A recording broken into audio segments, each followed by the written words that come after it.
हमें जीवन में अपने विकारों पर, अपनी विषय वासनाओं पर विजय प्राप्त करना चाहिए। यह मनुष्य जीवन खाने पीने अय्यास करने के लिए नहीं, अमन चैन के लिए नहीं है, बल्कि इस मनुष्य जीवन में आप जितना साधना कर सकते हो उतनी साधना करें।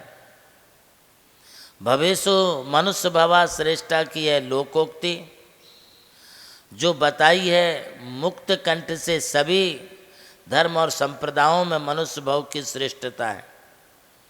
स्वयं आचार्य कुंद कुंद देव ने नानम नरस्य सारो सारो भी होई सम्मतम सम्मत्ता हो चरणम चरणादो होदि निब्बाणम, यह कह कर के हमें ये बताया है कि मनुष्य जीवन बहुत ही सारभूत और श्रेष्ठ जीवन है। इस मनुष्य जीवन में भी यदि कोई श्रेष्ठ है तो वो ज्ञानी मनुष्य श्रेष्ठ है, जो कुछ जानता है, जिसे विवेक है, जो समझदार है, वह मनुष्य श्रेष्ठ होता है। बिना विवेक के हमें अच्छा क्या है, बुरा क्या है, पुण्य क्या है, पाप क्या है, संसार क्या है, मोक्ष क्या है, यह अपने लिए बिना विवेक के समझ में नहीं आएगा। और यह विवेक यदि कोई देता है तो सिर्फ ज्ञान देता है।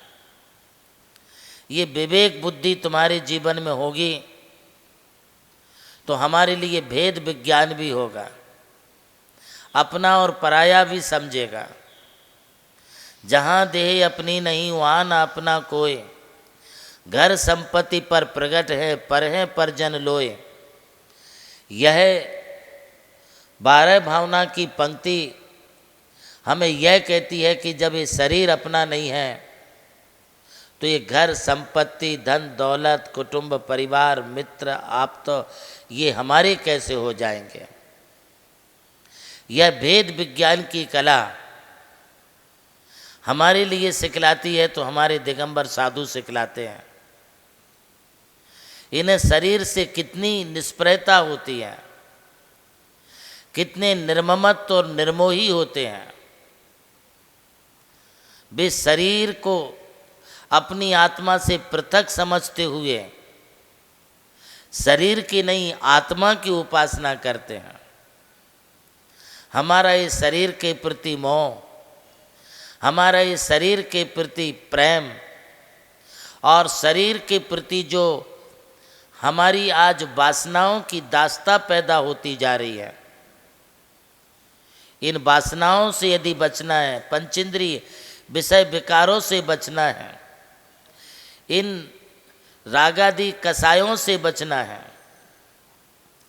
हमें मोह माया से दूर हटना है, माया कसाय का समन करना है, तो अपना मन एक मुनि के मन के समान निर्मल बनाइए। एक मुनि का मन कितना निर्मल और तरल होता है, कोई माया नहीं, कोई छल कपट नहीं, और समस्त विषय वासनाओं से रहित होकर के आत्म साधना में तल्लीन रहते हैं। विषयों की आशा नहीं जिनके साम भाव धन रखते हैं, वे सदा विषय वासनाओं से सदा दूर रहते हैं। उनका तो एक ही कर्तव्य कि ज्ञान ध्यान तपो रखता, ज्ञान और ध्यान में सदा तल्लीन रहते हैं। ऐसे जो महावृत्ति महातपस्वी महासाधु होते हैं, ये पंचेंद्रिय विषय विकारों के विजेता होते हैं। इन पंचेंद्रिय विषय विकारों के विजेता साधुओं की शरण में हम बैठे। नमो लोहे सब साउणम, इस पद का हम आरायनिस ध्यान और चिंतन एवं मनन करें। ऑटोमेटिक हमारी विषय कसाएं अपने आप धीरे धीरे धीरे धीरे दूर होने लगेंगी। साथ ही साथ जब हम साधुओं की शरण और साधुओं के संगति एवं सहवास में जाते हैं तो हमारे लिए एक प्रतिरोधात्मक शक्ति प्राप्त होती है। साधु किसी का प्रतिकार नहीं करते, प्रतिरोध नहीं करते। उनके मन में किसी के प्रति कोई द्वेष अग्नि नहीं जलती है। न वे कामाग्नि वाले हैं, न उनके अंदर विषयाग्नि है, न किसी के प्रति राग रूपी अग्नि है, न द्वेष रूपी अग्नि है, न उनके लिए कोई धनाग्नि अर्थात धन की भी आसक्ति नहीं है, और वे अपनी भूख और प्यास पर भी ऐसी विजय प्राप्त कर लेते हैं कि उनकी जठराग्नि भी मंद पड़ जाती है। वे साधु परमिष्टि तो मात्र अंजलि भर करके लेते हैं और दरिया भर करके वापस लौटाते हैं। यही साधुओं का एक स्वभाव होता है। साधु वह नहीं है कि जो इकट्ठा करता जाए, साधु वह होता है जो बांटता जाए। साधु अपने तप की, साधु अपने ध्यान की, साधना की उपलब्धियों के लिए बांटने का काम करते हैं। इसलिए हमें अपनी विषय वासनाओं को यदि दूर करना है तो नमो लोहे सब सावणम इस पद पर आप जाएं और इसका ध्यान करें।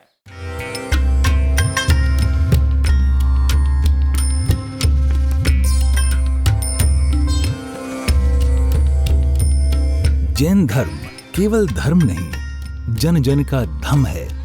यही है इस धर्म की संस्कृति। सन 2010 चातुर्मास के दौरान मांगी तुंगी और गजपंथा की तीर्थ यात्रा के बाद एक रात्रि गजपंथा की पहाड़ियों पर विश्राम करते समय आचार्य श्री देवनंदी जी महाराज को एक दिव्य स्वप्न प्राप्त हुआ। स्वप्न में उन्होंने देखा कि एक ऐसा तीर्थ जिसकी कोई कल्पना भी नहीं कर सका था, एक ऐसा स्थान जहां पंच परमेष्ठियों की भव्य मूर्तियां हों, एक ऐसा समव शरण जो समर्पित हो जैन धर्म की शाश्वत परंपरा को। उस दिव्य संकेत को जीवन में उतारने के लिए आचार्य श्री कुंथलगिरी की ओर विहार पर निकल पड़े।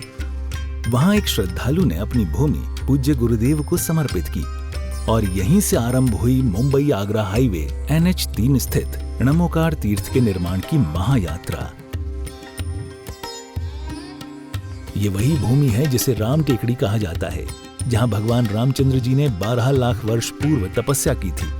आज यही भूमि बन रही है जैन संस्कृति का जीवंत प्रतीक णमोकार महातीर्थ। यहां बन रही है 51 फीट ऊंची अरिहंत परमेष्ठी की मूर्ति, चारों दिशाओं में 31-31 फुट ऊंची अन्य परमेष्ठियों की मूर्तियां।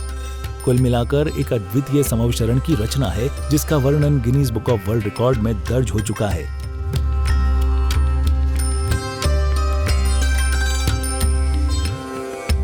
इस भव्य मंदिर जी में स्थापित किए जा रहे हैं 24 तीर्थंकरों के 24 मंदिर, पंचमेरु, नंदीश्वर द्वीप, नवदेवता और 64 रिद्धि मंदिर, सप्तऋषि मंदिर और गोमटेश्वर बाहुबली, समेत शिखर जी की झलक और क्षेत्रपाल मंदिर। यहाँ पर अब तक 250 से अधिक कमरे निर्मित हो चुके हैं, जिनमें 75 साधु साध्वियों के लिए एवं यात्री निवास आधुनिक सुविधाओं से युक्त है। AC रूम, भोजनशाला, कैंटीन और विशाल गुरु मंदिर। णमोकार तीर्थ का भूमि पूजन 8 फरवरी 2014 को संपन्न किया गया था और आज लगभग 10 लाख स्क्वायर फीट से अधिक निर्माण पूर्ण हो चुका है और अब यह दिव्य तीर्थ अपने चरम आयोजन की ओर अग्रसर है। 2026 में जिन शासन के वरिष्ठतम आचार्य परम पूज्य साधना सम्राट गणाधिपति गणधराचार्य श्री कुंथुसागर जी महाराज के सानिध्य में एवं परम पूज्य प्रज्ञा श्रवण सारस्वताचार्य श्री देवनंदी जी महाराज की प्रेरणा एवं निर्देशन में 400 से अधिक साधुओं की उपस्थिति में आगामी 6 से 13 फरवरी 2026 में णमोकार तीर्थ का भव्याति भव्य अंतर्राष्ट्रीय पंचकल्याणक प्रतिष्ठा एवं महामस्तकाभिषेक महोत्सव का आयोजन होने जा रहा है। खुल रहा है पुण्य का द्वार, जो करेगा भव पार।